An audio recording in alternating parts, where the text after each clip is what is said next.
everybody. Welcome to Dungeon of Deadly Delights. This is episode 32. I'm, of course, Rob DiLauro, and with me, as always, is Miss Holly Interlandi. Holly, what is going on? Hello. Look, I changed my background again. See? Yes, you did. Yes, you did. Around the time that somebody actually complimented your Justice League wall. Oh, damn. Well, now we just need votes. Yeah, we'll put that on the Patreon, guys. So, for $50, she'll stand in front of the Justice League wall, or you can actually have the office. She's got all kinds of different options. We got a few things to talk about here before, at the top of the show before we start. One being that around the time that this airs, hopefully we'll be pretty heavy into a new podcast, Dungeon of Deadly Delights podcast. You can see that on Stitcher, and we'll have all the information for that. And that's just kind of going to be more of a free flow kind of show. So if you guys love us, you'll love what we're talking about, and we hope you join us.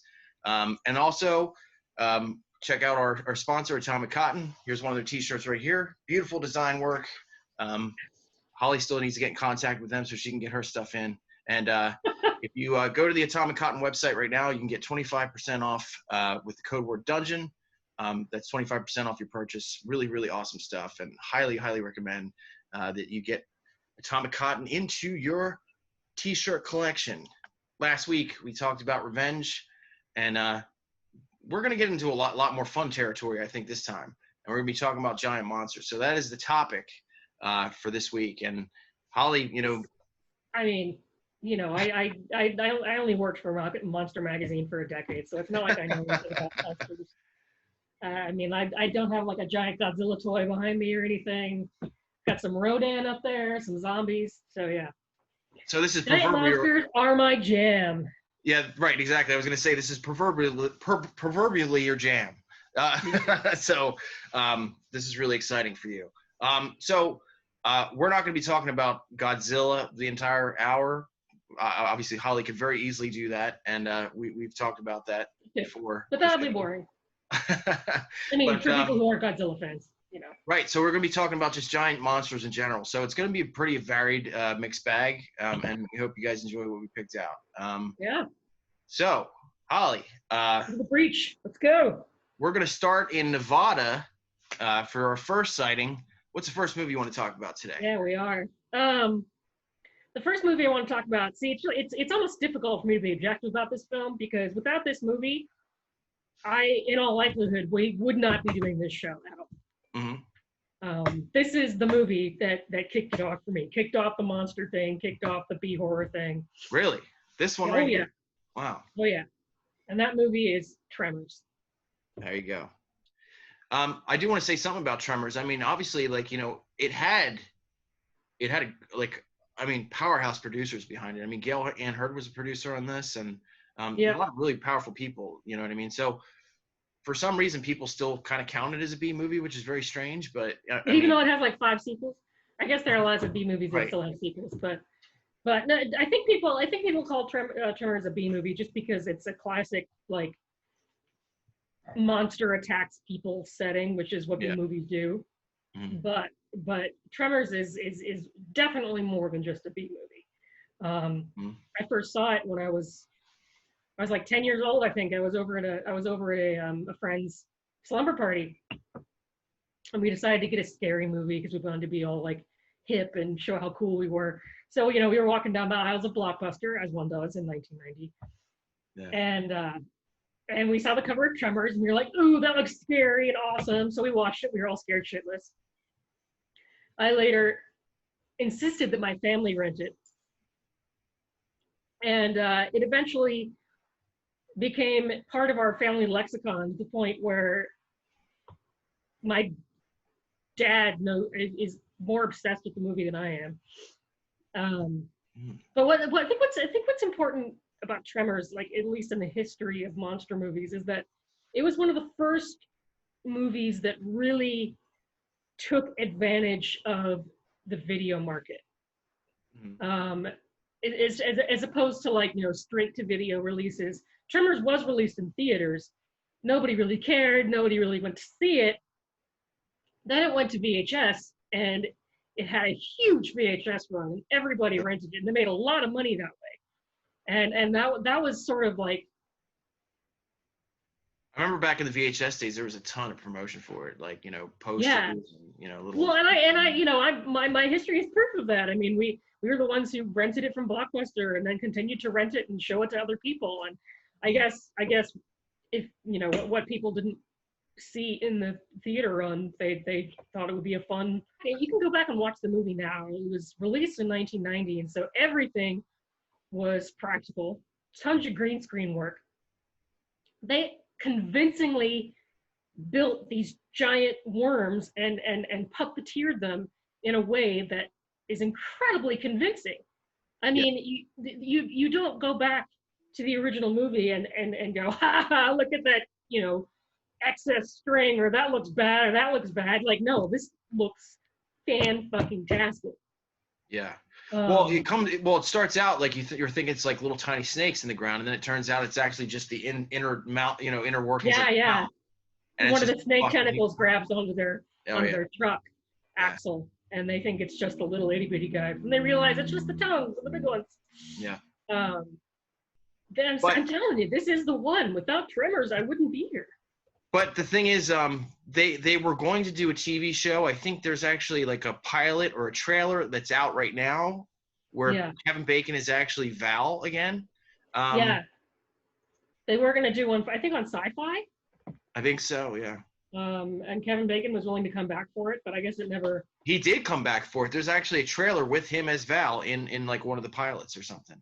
It's online. I guess it didn't get picked up then, because, I mean, Kevin Bacon has said multiple times that it's like the most fun he's ever had making a movie, like ever.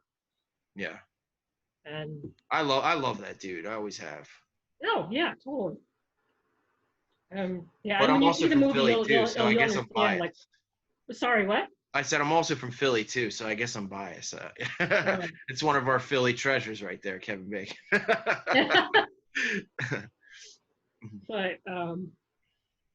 But yeah, I like I said, it's really hard for me to be objective about Tremors because it is such a huge part of my life. Mm-hmm. Like it's that movie that is just sneaks its way into your vocabulary at the most random times. It's a fantastic monster all of us too. have at least one of those.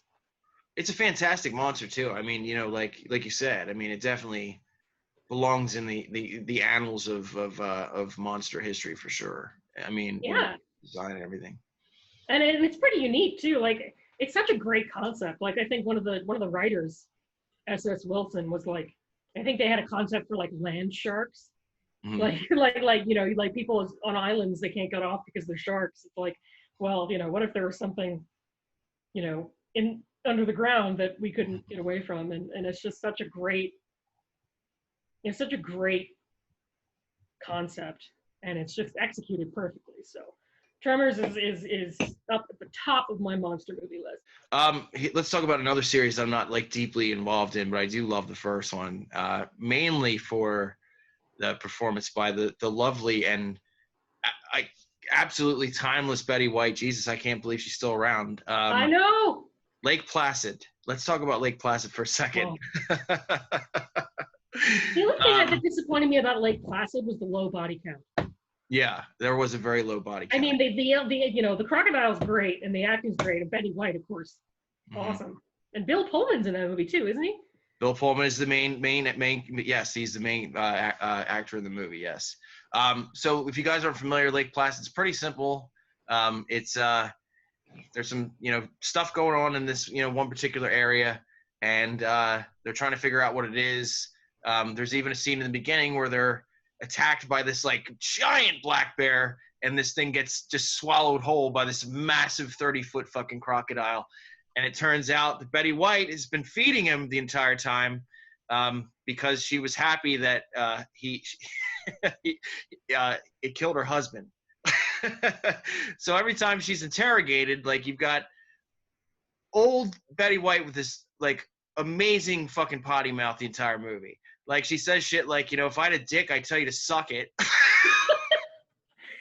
And this was 20 years ago at least. Mm-hmm.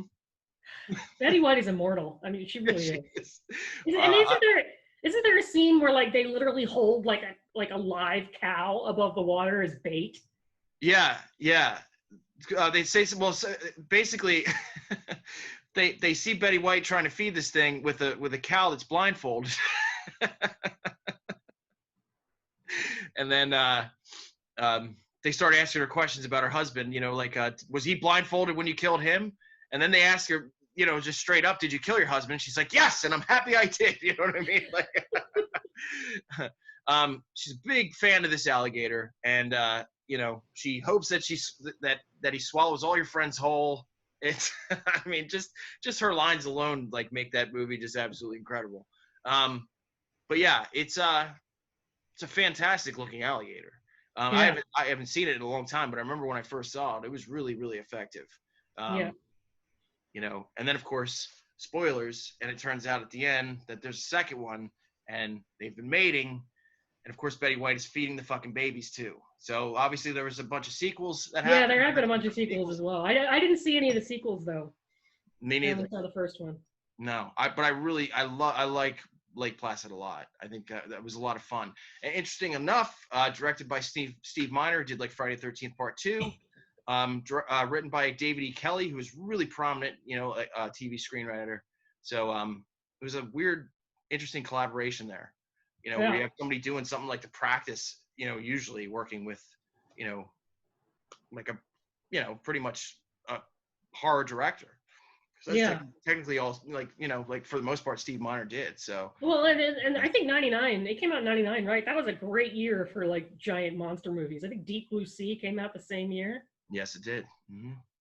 Well, I want to talk about one that's not as celebrated as some of the other ones. It kind of slips under the radar for whatever reason. But I think it's really quality still, and that's Larry Cohen's Q, the Winged Serpent. I love Q. From 1982. Yeah. It's got some great like Harryhausen influenced stop motion special effects. Q obviously stands for Quetzalcoatl, the giant flying serpent god of Aztec legend. And this movie has everything. It has decapitations, John Carradine, blood falling from the sky, a giant creepy ass dinosaur like wrenching people from buildings, just. Well, let's say something about Larry Cohen real quick, because Larry Cohen, like he had a steel trap of a mind when it came to just, like all these different, ideas, when it comes to film and unique things too. And the thing about Q is that they were filming the majority of this like on top of a tower. So I was like, I mean, I watch that movie even now and I get nausea because I'm like, how did one of those actors not fall from the top of that fucking building? I mean, they're literally like on the edge, like, shooting fake guns and shit. And it's like, Yeah. And it makes the actual creature like tearing them off of the scaffolding like that much more effective, But yeah, I mean, it just, Aztec ritual murders, freaking Richard Roundtree is in this movie, like, and there's actually some really surprisingly intelligent dialogue takes on like God and religion and weird stuff, and plus it's a fantastic freaking monster movie that does what Jaws did so well, and then it doesn't show you the whole monster until the very end. Right. And you see people get decapitated, you see, limbs falling onto pavement, and you see horrible shit happening, but nobody knows what exactly it is. Yeah. And then, you find out that it's this massive lizard bird, which, like, as I mentioned, it's not animated by Harryhausen, but it might as well be. It's very much in that tradition, the stop motion. It's a fascinating movie because, like you've kind of got this like crime drama, with a serial killer sort of vibe, like threaded in with this like, giant flying rubber, flying monster. Yeah. And it's so fucking effective. And I mean, somebody like Joe Bob Briggs swears by the work of Larry Cohen. I know that for a fact. The guy was just brilliant. It's great. I love Q. I love how it starts too, that title sequence, like the way the font, like rolls in and stuff. And the soundtrack isn't too bad on that movie either, by the way. It's really effective. Yeah, the whole thing is just like, it's thrown together sort of hodgepodge, and it feels like it shouldn't work, but it does. In the words of one of my friends, Dustin Madsen, who works he does a YouTube channel called 3B Video. It's popcorn as fuck, that movie. Oh yeah. AF, as they would say, as the kids say these days. So let's talk about something a little more prominent now. Let's talk about Godzilla 1954. Oh, be still my heart. I mean, obviously, I have my words on it, but I'd love to hear what your thoughts are when it comes to that particular masterpiece of a movie. The one without Raymond Burr, by the way. Yeah. We're not talking about Godzilla King of the Monsters. None of this inserting American journalists into crap. No, we're talking about the original Japanese cut, which was not available to American audiences until much later. Because Americans in 1954, like, they just defeated Japan in World War II. They weren't about to like welcome Japanese movies with loving arms into their their lives. They needed white people to identify with. So that's why they threw in Raymond Burr. But the original Godzilla, even the pacing is still top notch. Like this is a movie that was made in 1954, and most of its contemporaries, you'll go back, and most of them black and white, and you'll go back and you watch them, you're like, oh, this is charming, this is kind of funny and nice, but they sort of drag on forever, and there's not a lot of action. There's usually a guy in a rubber suit. The fact that Godzilla came out in 54, and you watch it today, and the pacing is still incredible. Like it begins with those like nuclear blasts in the ocean that affect the people on the ship. And they start finding, Godzilla's tracks in the sand, and they start finding like ancient, trilobites in his tracks. Yeah. Indicating that this is a nuclear, a nuclear result of some, ancient dinosaur type creature has mutated. Yeah. And you don't actually see Godzilla until, well into the film. And he's a little goofy looking in the 54. He is. He's a little he's a little bottom heavy. Yeah. But still, like, you met the man, didn't you? Haruo Nakajima what an honor, Jesus Christ. Freaking badass, man. Talk about a badass. He played Godzilla until 1972. I mean, the only reason they threw him in that suit is because he was literally the only person who could stay in it for longer than like 30 seconds of time, because that was a 200-pound rubber suit that he was in. Oh, he was a fucking samurai of a man, for sure. Yeah. Because you can imagine how hot it must have gotten in that suit. And then he's got to like lift the legs out of the water and like splash through the, like, wow. Do you know the actual weight of the suit? Like I'm pretty sure it was 200 pounds. Jesus. Oof. Yeah. Nakajima is just a legend. And such a cool dude. Like, you had dinner with him, didn't you? Sorry? You had dinner with him, didn't you? Yeah, I did. Yeah. As well as a couple of the other Godzilla suit actors. But yeah, it's still just such a seminal film, and it's funny. It's one of the only Godzilla movies where you actually give a shit about the human cast in any sort of way. Yeah, I was just about to say that. Yeah. Most of the time, the human cast in a Godzilla movie is sort of an afterthought, or they're just kind of annoying, or they're just sort of there to move the plot along, Yeah, there was none of that, like, shit, you know what I mean? Like, there was none of that, you know what I mean? Like, the characters were very human, and, they dealt in, I know that there was a romantic triangle going on within all of this, and, that kind of thing, and, so it was just portrayed beautifully, and also, when people got wiped out, it really, it hit you hard,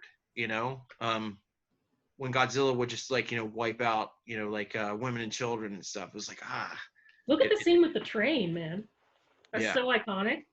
And that's all black and white, and it's just a freaking like little toy train. Mm-hmm. But, director Ishiro Honda just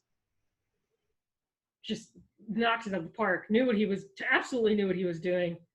Like, I think I think that's why it was so effective, is because if you look at it into the context it was meant to be seen in, the fear of nuclear war, and obviously, like, the history of Japan is, familiar with that type of thing. So it was just very effective that, like, this fear would be placed into this, like, this rubber monster, which was just a personification of how fucking evil we were, honestly.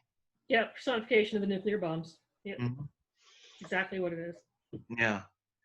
We've talked about King of the Monsters before, with Millie Bobby Brown, and it's fun, whatever. I love King of the Monsters. I have a very deep love for what Gareth Edwards did with Godzilla in 2014. And, I remember when it came out, people were like, there's not enough Godzilla, and they were just screaming all this crazy shit. And it's like, well, obviously, you don't know your Godzilla history, because there was just enough Godzilla in that movie. Yep. But if you guys aren't familiar with the history, Gareth Edwards had actually only done one indie film, I think, around the time that he got signed on to direct Godzilla, and that was Monsters, which was actually really effective, by the way. Great film. And another film where the actual monsters are basically not on screen most of the time. Yeah. And I'll also die on the hill that he did a fantastic job with Rogue One. That fucking... God. Rogue One is one of the best Star Wars movies ever made. Absolutely. Period. I mean, that Darth Vader scene, that belongs in the pantheon of fucking horror. Horror. It's incredible. But anyway, back to Godzilla. I just love what he did with it. He played it as, just as they did back in 1954.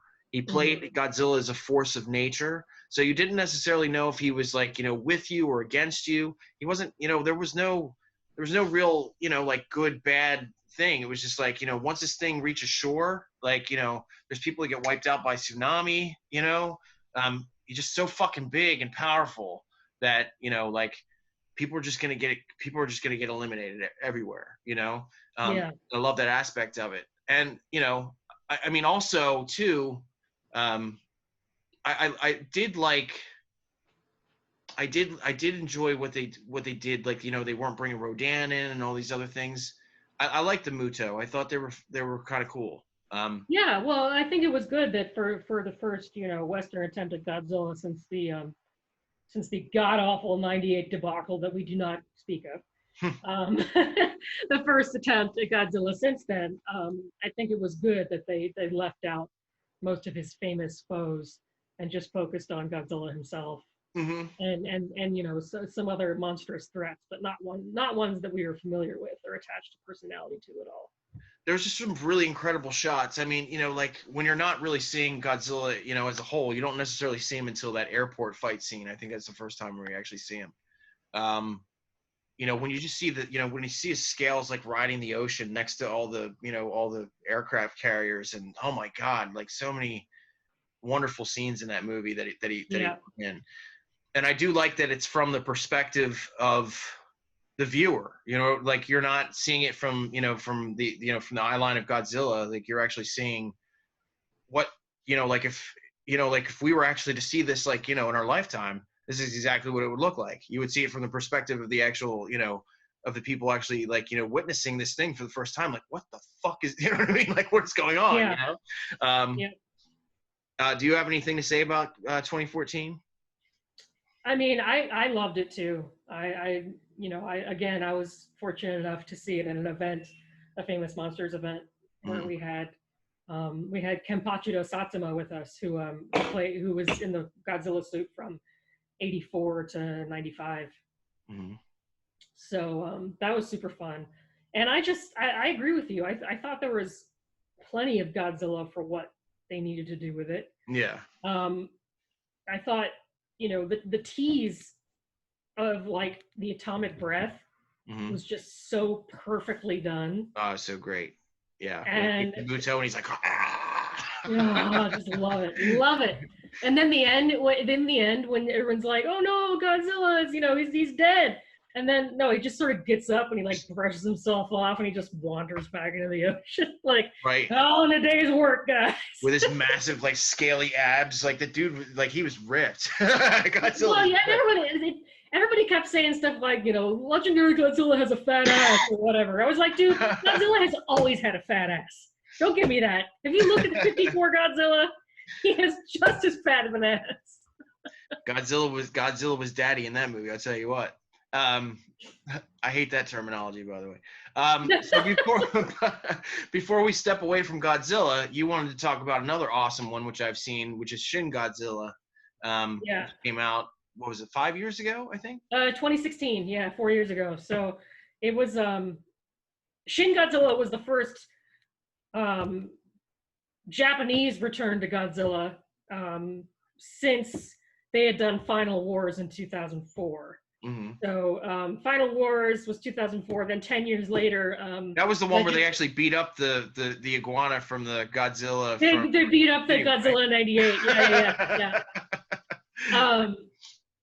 But Shin Godzilla, I think what makes it stand out is over the years, Godzilla had become sort of like a goofy, brawling lizard dude who, it got increasingly more ridiculous. And there were some really good Godzilla movies to go back and watch. I could recommend a bunch. Like Godzilla versus Hedorah is totally weird and awesome. Godzilla versus Mechagodzilla is really great too. But again, they got I love all that shit. more goofy. I love all that shit. I could sit there like in a marathon and just watch like a bunch of that stuff. So good. But I think what made Shin Godzilla stand out after all that time was that they made Godzilla terrifying again. Mm-hmm. They redesigned him into this super scary, skeletal, like a fire, horror monster. If you want to look at the original Godzilla movies as science fiction movies, Shin Godzilla is a freaking horror movie. Yeah. This guy is terrifying. Yeah. He looks horrifying. His powers are even more horrifying than any Godzilla before him. He's, he grows in stages, which makes him even freakier because he's gonna get bigger and bigger and bigger. Yeah. And there's also a lot of really cool Japanese government satire in that film, in the first hour or so, where they're just totally making fun of the way that the Japanese corporations run, and just the way that they have to oh wait, we can't cover that. That's another committee, and that's on different floors. And they all have to run to the different floor and go to that committee and do that. So it's a lot of that is really funny, which does a great job of contrasting the sheer terror of Shin Godzilla himself. Yeah. Who's I don't know if you guys have seen the character design of Shin Godzilla, but when it first came out, even just looking at it, we were like, oh shit. I remember when those pictures came out, yeah. This is gonna be something different. This is gonna be brand new. Mm-hmm. And it was. It's so good. So good. Yeah, I agree. Shin Godzilla is definitely awesome. So we talked about this one particular giant ape in our Celebration of Black Horror episode, and I don't want to swallow that context just yet, because I was, because I was such a huge monster fan of this awesome creature ever since I was a little kid. So that pill's a little hard to swallow still, so I don't want to get too much into that. But we're not going to be talking about the classic Godzilla, but I did want to talk about Peter Jackson's version of King Kong, which it gets a lot of flack for whatever reason. I'm not really sure. Maybe the length. I'm not too entirely. Yeah, it ran a little long, but what a spectacle! God. Yeah. Yeah. It took everything that was great about the original King Kong, 33, and just amped it up, to the nth degree. The dinosaur element, the T-Rex fights, all of which were so great in the original King Kong. Peter Jackson was just okay, floor it. Let's just go full on crazy shit with this. And well, the thing that was great, the greatest thing about that movie for me, I think, is that, first of all, Jack Black pulled that off. Oh, yeah. Excellently. He really did. Oh, I remember when it was announced that he was going to be playing, that role, and people were like, what? He really did a fantastic job. he played it. He played an excellent scumbag. You know what I mean? Scumbag director. You know, but the greatest thing about that for me is the Andaro part. You know, Sorry, the which part? the Andaro part. You know, not to take not to take anything from Fay Ray, but it was all like just scream her fucking hell. Yeah. Right. And Naomi Watts. First of all, every time she's on the screen, she just looked like an absolute goddess. And you know, there was substance to her. You know what I mean? So when she's actually, you know, she's scared, obviously, you know, but then it gets to the point where, you know, she's an actress and she knows how to do, you know, like vaudeville and stuff. So she's like juggling for him, and you know what I mean? There was actually like real serious substance to that particular character. Well, and and there are also moments, you know, unlike in the previous versions, I guess I should mention that the 76 King Kong exists too. Unlike in those previous versions, like she as a character actually starts to feel something for Kong himself. Oh, it's true love. Like, yeah. It's not just fear the entire time, you know? Like you sort of become endeared by them, and she just, you know, by the end of it, when Kong falls off the building, like you really feel like she's heartbroken. Yeah. Which I think is more than you get in either of the previous two versions. I agree. I definitely agree with that. And you know, I mean, all the stuff on Skull Island was just phenomenal. The scene where all the bugs are coming out of their larva and they're sucking on the guy's head and pulling them off, like literally. Oh, I was just going to mention that part with the leech pulling his head off. God, I was in the theater like just like, holy crap, watching that. It was so good. Yeah. The dinosaurs look phenomenal. You know, but again, you know, like the relationship between Kong and Andaro in that movie was just, you know, that was just bar none. And you know, what's really funny is when he's, you know, like you know, he's the eighth wonder of the world and stuff, and then, you know, he sees this blonde like running around, and then she just like, he picks her up and she goes ah, and he goes and he just like throws her. And he just loses his shit. But then when he sees her, like she just comes walking out of the shadows, like on the streets of New York, and he just gets really calm. And remember that beautiful scene where like he picks her up and they're just like, he's like skating around on the ice. Skating on the ice on the holy shit. Lake, yeah. Holy shit. Really, really like fantastic. I mean, I'm a fan of the classic movie. That's what I grew up on. I mean, certain contexts are taking me out of that a little bit, I guess. But no, this is definitely my favorite. I think of all the Kongs, honestly. Well, I feel like with the 33 Kong, you sort of feel like that was 1933's version of the spectacle that we got with Peter Jackson's Kong. You know, like it was that with all the special effects and the set pieces and the acting and everything, that was their like holy shit moment. Oh, absolutely. I understand its importance, and you know, if it wasn't for that particular, you know, creator, we wouldn't have people like Harryhausen, you know, like after that. Willis O'Brien definitely set the stage. Yeah. I get all of that. You know, it's very, very pertinent to the history of, you know, not even just horror but film. But what do you think of Kong Skull Island? It was enjoyable. I thought it was fun as hell. I really liked it. I'll tell you what, though, I'm ready to see Godzilla and King Kong punch the fuck out of each other. That's what I'm. Right? Oh. I wonder if they're gonna keep the part in the original where like Kong literally stuffs a tree down his throat. Right? Yeah. He's like ram. They had that one tiny clip that came out, just one clip, and you just see a shadow of Kong just go bip and just like hit him in the nose, and you're like, oh my God. Shit! Yeah. Just that little clip. It was just a little tiny clip. So let's talk about one now. Obviously, it's still in the realm of giant monsters. Obviously, we're going back a ways when I was young and you know, like I was just going to the theater like constantly. As I'm sure you were too.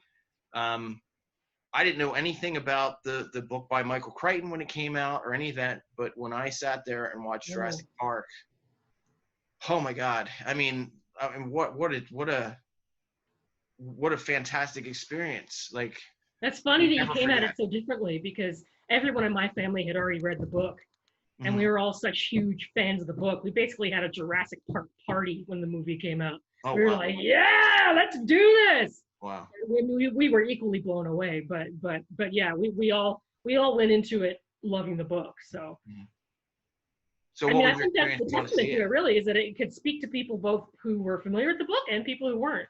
Hmm. So I just went in. I was younger, so I just went in like blind, and obviously, like I was just transported to one of the greatest cinematic experiences of my life. I mean, I'll never forget that summer, ever. Yeah. I mean, the T-Rex period, like the construct, like they built that massive thing, Hmm. and not for like the full body like CGI movements, but like the moments of when when you see the head close up, or like when you see him like look at people, or like roar or whatever, that was a real freaking thing. Yeah. Like they built, Stan Winston Studios built that out of animatronics, and it looked amazing. I just remember sitting there when I was younger, and like that scene where Ellie Sattler, played by Laura Dern, great Laura Dern. I love Laura Dern to death. She finally, she sees the brontosaurus for the first time, and I think even as a kid, like I cried because I was just like, holy shit! Like it was almost like seeing a fucking dinosaur, like for the first time, like in real life. You know what I Oh mean? yeah, yeah. Oh my god, it was. Well, and because Jurassic Park was the first, like, it was the first mainstream movie to make such use out of CGI like that it Mhm. seemed magical. No, yeah. And Oh, so seeing the dinosaurs in CGI on screen like that, it felt like you were seeing something magical, like mhm. you were seeing something that nobody's ever seen, because it was like it was groundbreaking movie territory essentially. Yeah. Nobody else was doing it. It was just it was all excellent. Just the fact that like Dr. Grant, obviously played by another one of my favorite actors, Sam Neill. Samuel's awesome. He, at first he doesn't like kids. He thinks they smell. He thinks, they're horrible. You know what I mean? Um, just, like it was so many different parts within this, this one film. There was just not one thing. There were so many different underlying threads when it came to character development, and they landed every single fucking plane that they had. You know what I mean? As far as the narrative, it was just a sight to behold. Everything about it is just like there's not one flaw I can honestly like find in that movie. Well, and the paleontology was also cutting edge at the time. Mm-hmm. Like this was when scientists were first starting to make craft the theory that dinosaurs had evolved into birds. Yep. And it was considered a really revolutionary idea at the time. Yeah. And so that also played into like the awe, is that people were like, oh shit, these velociraptors, for example, they move like turkeys. Yeah. They're not slow lumbering tortoise like reptiles. Like they're like, moving their necks like birds and stuff. And that was also a huge thing, because for the longest time, I mean, I still have like my old dinosaur books from like 1965, and you've got the T-Rex, this tiny little arms and his tail dragging along the ground, because that's what people thought. He was just a big lumbering thing, and Right. and it's been amazing to see the paleontology evolve, and Jurassic Park was right on the cutting edge of that. So Well, what's really terrifying about it is like, according to some scientists, we're like maybe 6 years away from that possibility. you mean from this extinction event? No, I'm saying like 6 years to, like reproduce. Oh, from actually, like, yeah, resurrecting dinosaurs. Yeah. Yep. Yeah, and as humans, we're gonna fucking do it. If we won't even wear a mask, we're gonna bring fucking dinosaurs back because that's smart. We love it when scientists do shit just because they can and they want to. It's like, that might not be a good idea, but do we care? No. All I know is I'd hate to take Michael Crichton to Six Flags, be like, dude, relax, like it's fine, everything's gonna be okay. Like this guy really hates parks. He really fucking hates amusement parks. He hates amusement parks. I mean, I don't want to get too much into the rest of the series, but I mean, it's fun. The last one, I really fucking hated it. Seriously go fuck itself. But I really am excited for those three to come back. That they're going to get some. I think they announced today that they were actually going to get some really prominent screen time. Yeah, Laura. I remember Laura Dern mentioning that she was ready to come back. Yep. So it's going to be Sam Neill, Jeff Goldblum, and Laura Dern. That's going to be awesome. I hope. I can say when I'm wrong. Underwater did not do what it was meant to do at the box office, which I do not agree with and I do not understand. But the cool thing about it is that due to the pandemic, it was actually pretty high up in the ratings when it comes to box office. What happened was Disney had bought out 20th Century Fox, and I guess they decided to dump Underwater because they didn't really know what to do with it, like you said before. And they just didn't give it its just due. I mean, obviously, like it does, obviously it doesn't matter now because, I'm saying, oh, it could have been a summer blockbuster. Well, guess what? There is no summer blockbuster. Yeah, so, there's no such thing as a summer blockbuster in 2020. But I was happy to see the reaction that it got, the fan reaction that it got. And I was really excited to see that Kristen Stewart was getting her just due, and people were saying, something that I was hoping from the gate when that movie was going to come out is that, she would become, a prominent force, not only in that film, but also, do something iconic that would break her away from all that Twilight bullshit. Cause I've mentioned it many times. I adore Kristen Stewart. I think she's so fucking talented. And yeah, no, she's great. She really is. But Underwater, not a surprise to me that it was great as it was. And if you guys don't remember, I remember when we were talking about it, like when we were celebrating the movie, I think it was like a week out that the movie was just coming out that week that we're talking about. So we didn't really know like what the plot was at that point. But now, of course, seeing it, it's, the one thing that really bothered me about this particular film is that, a lot of the marketing that it did receive, which really wasn't a lot, just lazily called it Aliens. Like it's like Alien. It's like Alien, It's not at all, aside from a crew, being, trapped, somewhere and, maybe the fact that there's, a couple scenes where Kristen Stewart's like, kind of, fighting and, in her underwear and stuff like that. There's nothing that, connects Alien to this movie, I don't think. Well, you mentioned that it's like explicitly Lovecraftian, right? Underwater? Oh yeah, we're about to get to that. So if you guys haven't seen Underwater yet, please do. It's one of the best movies of this year for sure, because there's not a lot of movies out anyway. So yeah, they sort of stopped in like March. So anyway, yeah. So Underwater is it's this expedition. They're underneath they're on the Marianas Trench, and then there's a bunch of occurrences that happen. Kind of break up the system. There's certain malfunctions that are going on. There's leaks and all kinds of things. So this particular crew has to go from one place and walk 1 mile on the Marianas Trench to the next. And of course, in this particular moment, they encounter these creatures that look very, I would say, very squid-like, I guess, to a certain extent. Mm-hmm. But yeah, obviously, the main spoiler in this film, 1, 2, 3, 4, 5, we're getting to spoilers here, is that not particularly like the main intent, when it came to the script, but the director said, you know what, if we have a giant, if we have a giant beast in the end of the movie, why not just make it the Great One? And there it is, Cthulhu in all his glory, and it's wonderful. It's such a sight to behold because we've never really seen him in a film. There's never been a big budget Cthulhu movie, which, I mean, I think there are a lot of reasons for that, but it's a testament, first of all, to how incredibly unadaptable Lovecraft's work is in general. Mm-hmm. But talk about it like an unmined, like it's a gold mine of giant monsters that you could feature on film, and that people just haven't yet. I think for out of fear of doing it wrong, but hopefully Color Out of Space and the fact that it was absolutely effing brilliant. Yeah.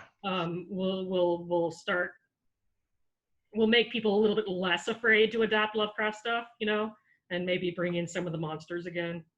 I think Stanley's just gonna go for it. I think after the Dunwich Horror, like his third installment is just gonna go balls to the wall, everything. And I can't wait for what he's gonna do. Yeah. I mean, that whole trilogy, like, you know, just gives me goosebumps just thinking about what he can do with it, especially after seeing something like Color Out of Space. Yeah. Absolutely. Yeah. And as a huge Lovecraft fan, like the monster possibilities in Lovecraft movies are just fucking endless. Mm-hmm.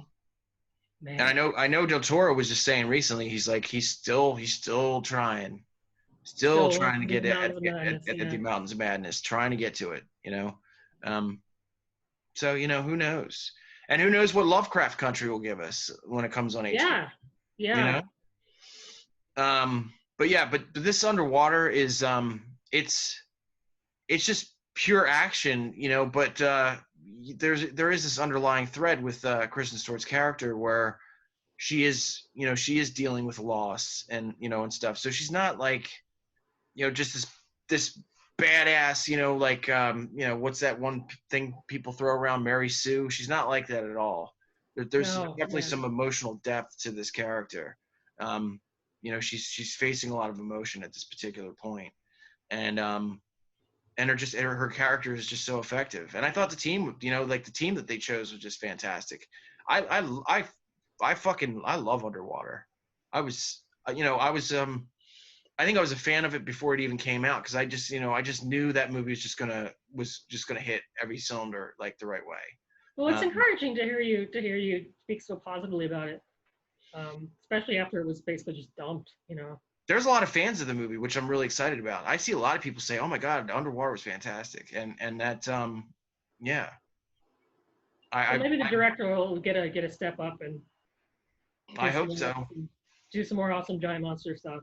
I hope so, or at the very least, you know, give this guy like a real fucking, you know, give him like a real release, you know, when it comes to like a Blu-ray or something, like a special edition or something, you know. Yeah, Underwater is definitely one of my favorites of this year, and again, not a lot coming out, so yeah. A lot of straight to streaming stuff. What's next on your list? What's next on your list? I guess you're you're going to be taking us to Clondathu now, so. Yeah. Man, talk about a movie that didn't get appreciated when it first came out, but became a cult classic. Mm-hmm. Starship Troopers is Paul Verhoeven at his crazy exploitative best, and what makes the movie so interesting from an adaptation and meta standpoint is that it's based on a book by Robert Heinlein that was written in the early 50s. Extremely right wing, yeah. Back when it was super straight. Like, the book was just written completely seriously. These were soldiers going off to kill aliens because, you know, the American way and blah, blah, blah, because that's what science fiction was like back then. Right, so Verhoeven decided in his infinite wisdom and kookiness to make them fucking Nazis. So technically, the entire time that we're watching this movie, we're rooting for fucking foot soldiers, you know, from the German regime, which is just like, whoa! What and the satire is there. Like you're... I think maybe the reason it didn't do as well when it first came out is because people didn't catch the intentional ridiculousness of it. Mm-hmm. Like those like propaganda spots about like killing the bugs, you know, do your part to stamp out the bugs and all that stuff. Like, that's the American way. He got it right on the head. I mean, right on. Yeah, and it's hilarious to watch now, at least for those of us who you know, I mean, understand the satire, but you know, I guess at the time people were like, oh, it's just a movie about soldiers killing giant bugs, which, granted, the giant bugs are fucking awesome. Yes, I love the giant bugs. Mm-hmm. And if you're gonna kill like creepy ass slimy aliens, why not make them giant bugs? Well, what was fascinating about the movie is that, Verhoeven kind of, I mean, obviously, like, it was such a strange movie, first of all, because first of all, you got this teen drama in the beginning, Yeah. and it's all about high school, and they're playing football, and there's, like these relationships going on and shit, and then it turns into, you have to be part of this, you have to sign up to get your citizenship. So then it turns into this whole military thing, like, this is what we're going to do. Like, we're not going to college. We're going to fucking sign up. Everybody wants to sign up do our to fight part. the bugs. Right. Exactly. And it's, like, I remember in the trailers and stuff, the actual, like, the fake, satirical commercials and shit. Would you like to know more and all that stuff? Yeah, You're seeing kids as young as 12 years old signing up for the military. Yeah. But yeah, I mean, there's so many different underlying things in this film. It's satirical. It's comedy. It's a teen drama, like I said before. Then it's just straight drama, and then it's a fucking military super, movie. like, violent, explosing heads, disgusting slime. Really violent movie. Yes, really fucking violent. Stuff, like that finale when they go in and try and find, like, the massive, like, egg creature thing, whatever it is. Like, that's some gross shit. But what a fucking when she's like, puking in the high school, she's like but what a cast. I mean, whoa, unbelievable. Michael Ironside, Clancy Brown, I mean, shit. I mean, the list goes on and on and on. Yeah. But yeah, I mean, yeah, it's just there's so many different, things. But the interesting thing about it too is that it kind of made you feel, maybe it's just me, but I felt kind of bad for the bugs. Oh yeah, absolutely. Because at a certain point they're just, technically kind of defending themselves at a particular juncture. Yeah. Well, I was in the military, and I guess, like, some people do have that mentality where it's like, they just go over to a certain country or whatever, and they just say, kill them all, like, fuck everybody. And that's kind of what I got from it, because even if this brain bug did, like, certainly tell these other insects to attack, like, certain parts of, of our Earth, you don't, I mean, like, are they all sentient? Do they all have the same mind? Is there, like, are there bugs, like, opposed to war? Like, well, actually, I didn't, sign on for any of this shit. I'm just hanging out. You know what I mean? Like, so we just get up there and we're just like, we're just gonna fucking kill them all and stop them all. And like we mentioned, like, that's it's based on a book that was written when that was the science fiction trend, was to, write about, Americans boldly going off to conquer other planets, because that's what we wanted to do in the 50s, Yeah. I think we talked about giant bugs. We talked about dinosaurs. We talked about graboids. We talked about everything that we possibly wanted to talk about. And in honor of the 45th anniversary, one of my absolute favorite films of all time, we want to talk about Jaws. Yeah.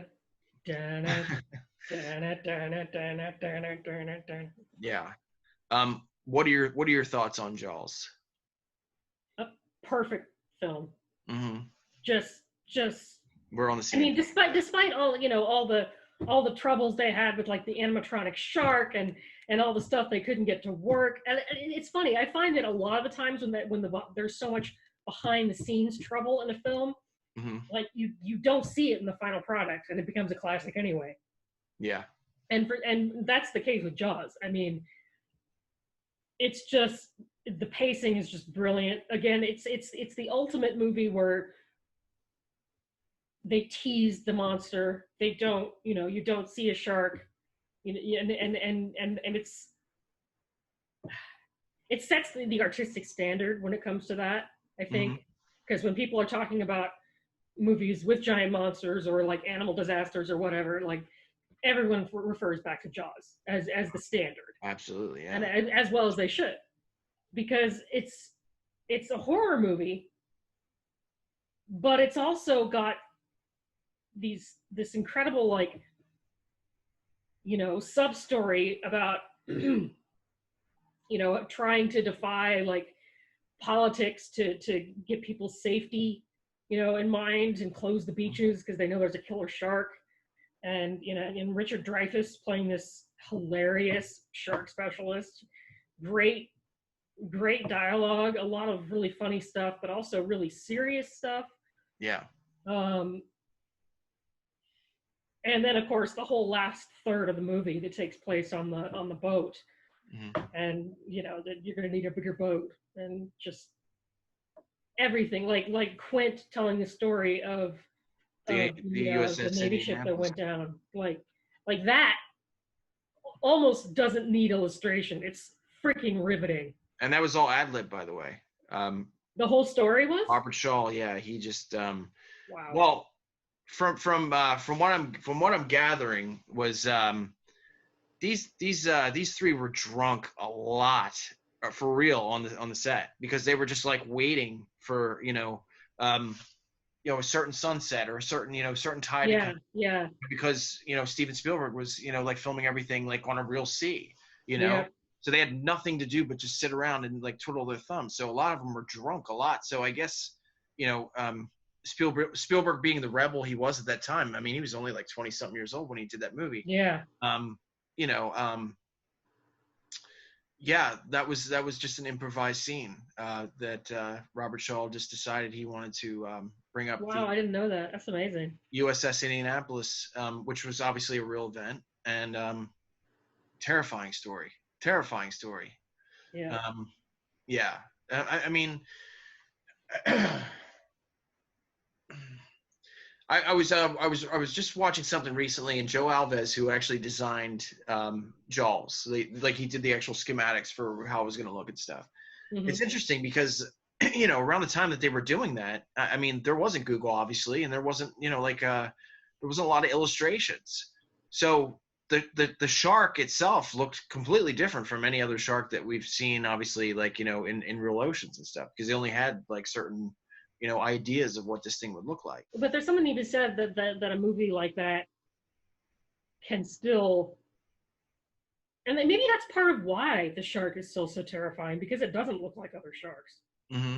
And it is sort of an aberration of nature, because it's very cinematic looking. Yes. Technically, great whites can get up to 25 feet long, technically, but it's really rare. And so 25-foot chief. Yeah, that's a 20-footer. 25. Like, oh, those lines. But yeah, but it's almost, it's more than just an animal attack movie, because they do take the worst parts of an existing animal and just make it this horrifying thing that could exist, but it's a little bit of a stretch. Well, what's interesting is that, like just recently, I think it was last year, or maybe earlier this year, because of all the pollution that's going on in the oceans and stuff, there was actually a huge, massive great white seen off the coast of Martha's Vineyard, which is where, obviously, like, Jaws took place, Amity Island. And it's just like, whoa, like that blew my mind, that this thing was so close to land, in real life, which is, obviously that would be not the norm, back around this time. I think that's what was so terrifying about it. But, now due to, man's folly, it's definitely a possibility. Well, and we know so much more about great whites now that we didn't know then, like. Well, the other sad and terrible thing about it is, I think, when this movie came out, I mean, obviously when I was a kid, don't even put me near. I mean, even now, like, I hate oceans. I fucking hate them. I don't want to be, and it really honestly has nothing, just has to do with the ocean in general. But this, this is the thing that hit me when I was a kid. I mean, like, even like, when I was in the shower and like the drain looked like an eye or something, like I was terrified of swimming. Oh, my mom wouldn't go in the swimming pool after she saw Jaws. Yeah. Yeah. But now as an adult, like, I have a deep love and passion for sharks. I think they're absolutely gorgeous. And, from what I heard when this movie came out, obviously you had a lot of those, you know, like those Quint wannabe assholes, like actually going out and killing a bunch of them because, you know, they actually thought that they were, you know, bloodthirsty, horrible, you know, creatures or whatever. Here's the most interesting thing about it. You know who Spielberg was actually going to get originally for Quint? I don't. Oh, one of the choices for before Robert Shaw was Sir Christopher Lee. No shit. Wow. Now, as much as I love Robert Shaw, if there was like an alternate Earth where I can go back in time to the 70s where that happened, I don't know, man. I'd love to. Man, that would change a lot of the dynamic of the film, I think. Oh, certainly would. Certainly. Dang. All right, guys. So that's our episode, Giant Monsters. Hope you enjoyed it. That's episode 32. We already know what we're going to be doing for our next episode. We're going to be talking about horror and the LGBTQ plus community, and I think that's going to be a great one. People. And again, you know, just like Black Horror Cinema. I mean, obviously, like, you know, everything we talk about is not going to be rosy, you know, because it wasn't, you know, and yeah. But there is a lot of really solid representation there, I believe, and you know, Holly, you know. I have a lot to say about it. Holly and I have a lot to say about it. So again, please go check out our brand sponsor, AtomicCotton.com, 25% off with the code Dungeon. And we'll scare you later. Talk to you soon. Cheers.